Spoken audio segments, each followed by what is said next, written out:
ফেরিওয়ালাকে পাড়া বদলাতে হয় রোজ। একদিন যে পাড়াটা চষে কদিন বাদ দিয়ে তবে আবার সে পাড়ায় আসতে হয়।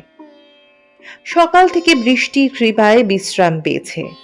জীবন পা চালিয়ে দেয় দূরের সবচেয়ে ঘনবদ্ধ পাড়ার দিকে।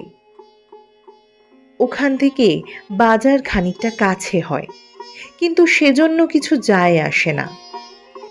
মেয়েরা কাপড় গামছা কিনতে দোকানে যায় বটে আজকাল, এ এলাকার মেয়েরা কমই যায়।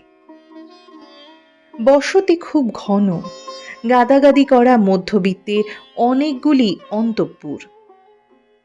হাঁক শুনে এক দোতলা বাড়ি থেকে জীবনকে ডেকে 4-5টি মেয়ে বউ কাপড় দেখছে।